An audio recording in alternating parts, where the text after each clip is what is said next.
Dans cette vidéo, nous allons voir comment configurer un serveur Windows 2012 installé en mode core. Alors le mode core, ça signifie qu'il n'y a pas d'interface graphique sur notre machine. Elle a été installée volontairement sans interface graphique. Et il est donc utile de connaître quelques commandes et quelques astuces pour pouvoir utiliser notre serveur. Et par exemple pour pouvoir configurer un domaine Active Directory.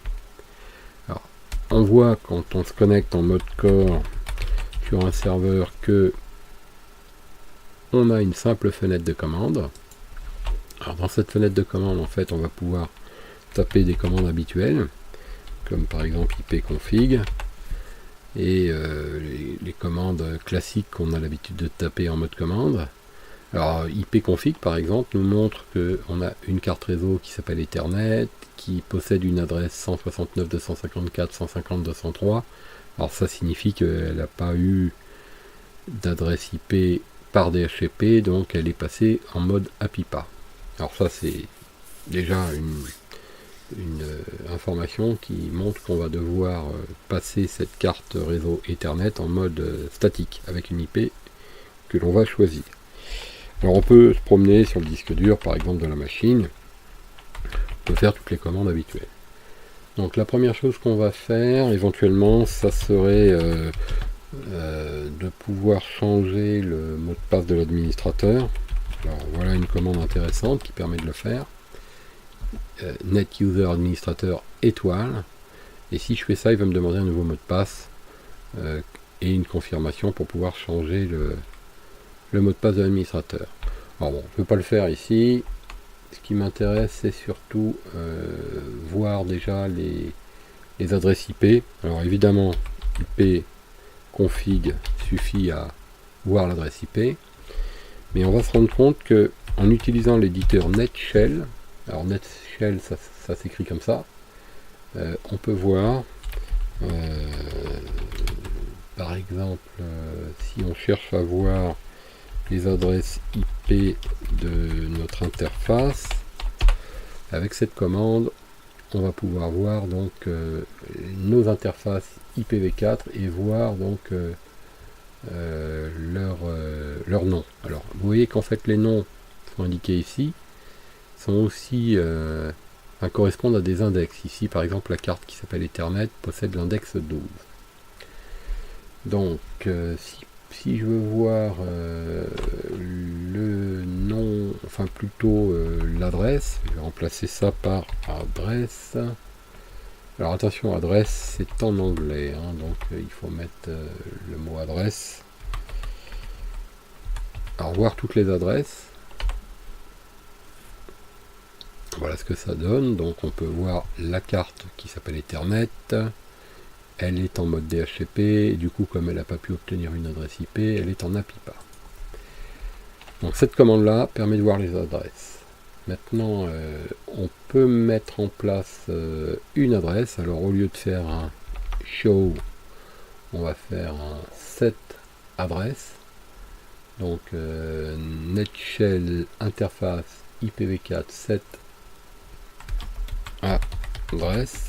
Alors, cette fois-ci adresse au singulier, donc pas de E à la fin et pas de S. On donne le nom de la carte, on avait vu qu'elle s'appelait Ethernet. Si on veut mettre une adresse statique, on met le mot statique et on donne donc l'adresse qu'on voudrait installer, suivi du masque et suivi pourquoi pas de la passerelle si on veut tout de suite déclarer une passerelle par exemple ici comme ça. Donc vous voyez ici netshell interface IPv4, cette adresse, donc je mets une adresse à l'interface IPv4, laquelle, celle qui s'appelle Ethernet, l'adresse sera du type statique, voici l'adresse et son masque, et voici l'adresse de la passerelle. On peut vérifier désormais qu'elle a bien l'adresse. On voit qu'elle n'est plus en DHCP, alors que tout à l'heure elle était en DHCP. Et l'adresse évidemment est positionnée, la passerelle également. On peut aussi faire le bon vieux ipconfig, et on retrouve exactement la même chose. Maintenant, si on veut déclarer des serveurs DNS, alors netshell Alors si par exemple on envisage de construire un serveur, un contrôleur de domaine, donc on va reprendre une commande qui existe déjà. On va utiliser donc sa propre adresse pour déclarer le DNS, et on va mettre netshell interface IPv4 set DNS server,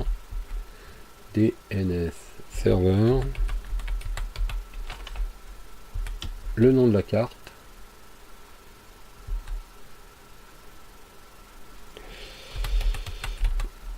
et on va mettre donc l'information qui explique que l'adresse qu'on va indiquer ici est une adresse qui est statique, c'est-à-dire que ça ne va pas bouger. Donc ça sera une information qui sera définitive, enfin en tout cas jusqu'à ce qu'on change d'adresse. Alors comme je veux indiquer ma propre adresse en tant que serveur DNS, je l'indique ma propre adresse, c'est-à-dire lui-même. J'aurais également pu faire l'adresse de boucle qui aurait donné le même résultat. Bon, alors on a vu que lorsque j'ai tapé cette commande, le serveur DNS configuré est incorrect ou n'existe pas. C'est un message d'erreur qui est normal puisque la machine ne sait pas, ne peut pas contrôler ce DNS, et du coup elle met une erreur. Bon, maintenant qu'on a positionné l'adresse du serveur DNS, on peut vérifier avec la commande ipconfig/all que le DNS ici est bien déclaré, ce qui est le cas. Voilà, donc à ce stade, notre machine possède une IP fixe.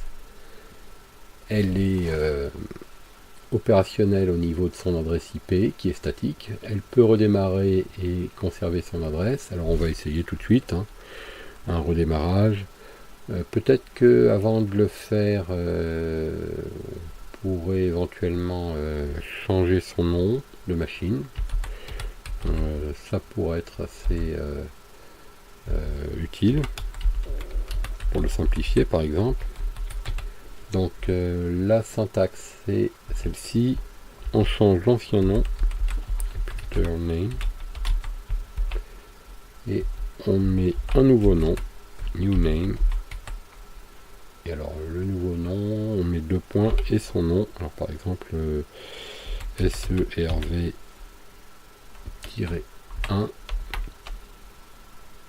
et on fait entrer. Alors on peut faire ça, si on fait ça, la commande va me demander de confirmer, et puis elle ne va rien faire d'autre que changer le nom. Et si je rajoute cette option, je vais avoir un redémarrage à la fin de la validation de cette commande. Donc là on va mettre oui, et normalement elle devrait redémarrer. Alors la tempo par défaut c'est 30 secondes. On verra tout à l'heure comment changer cette tempo éventuellement pour la faire redémarrer plus vite. Voilà, alors on va laisser la machine redémarrer. On va pendant ce temps là il faut préparer une machine cliente qui sera configurée sur le même réseau,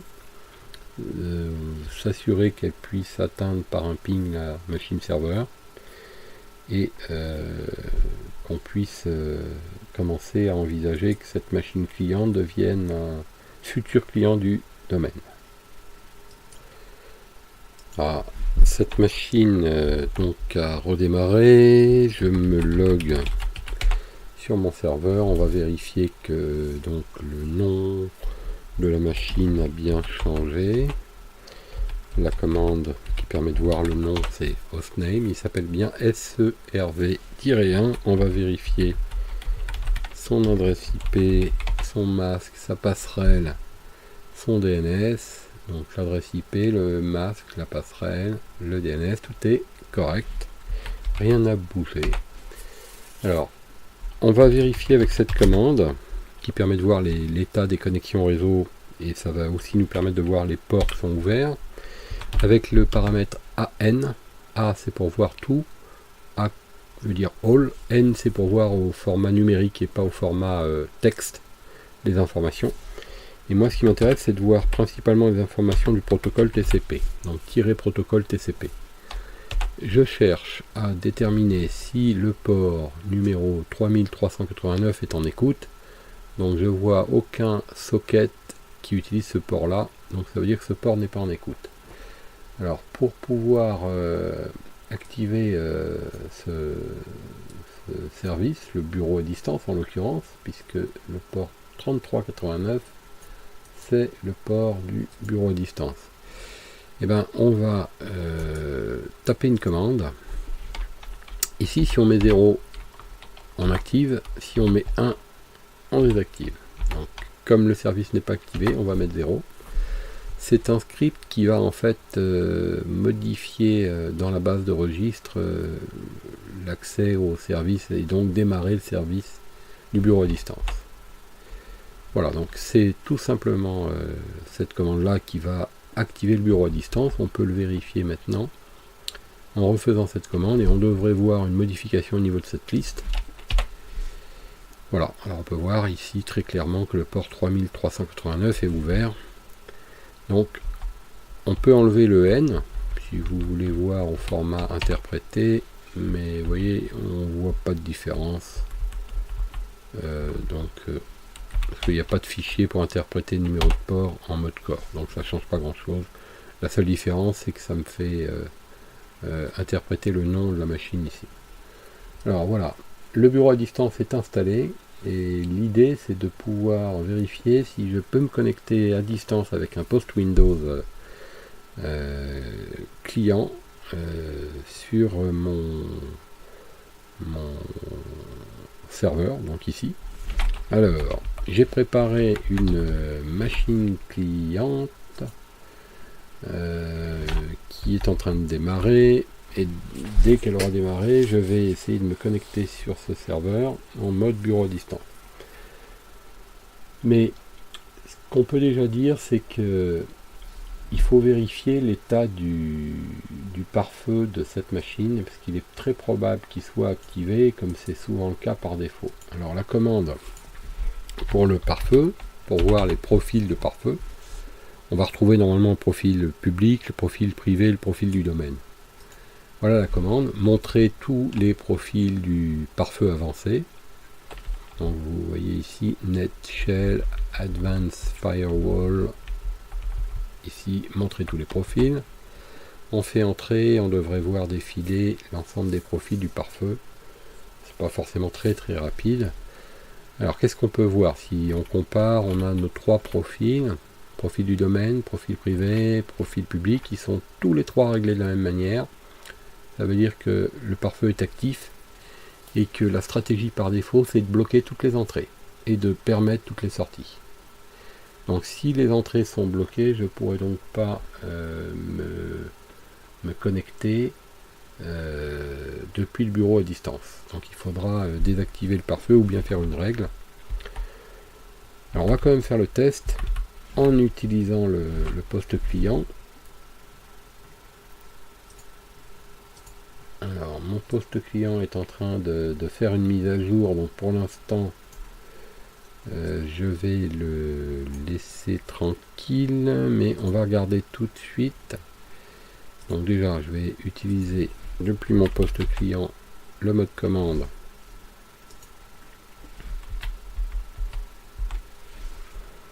et on va voir si,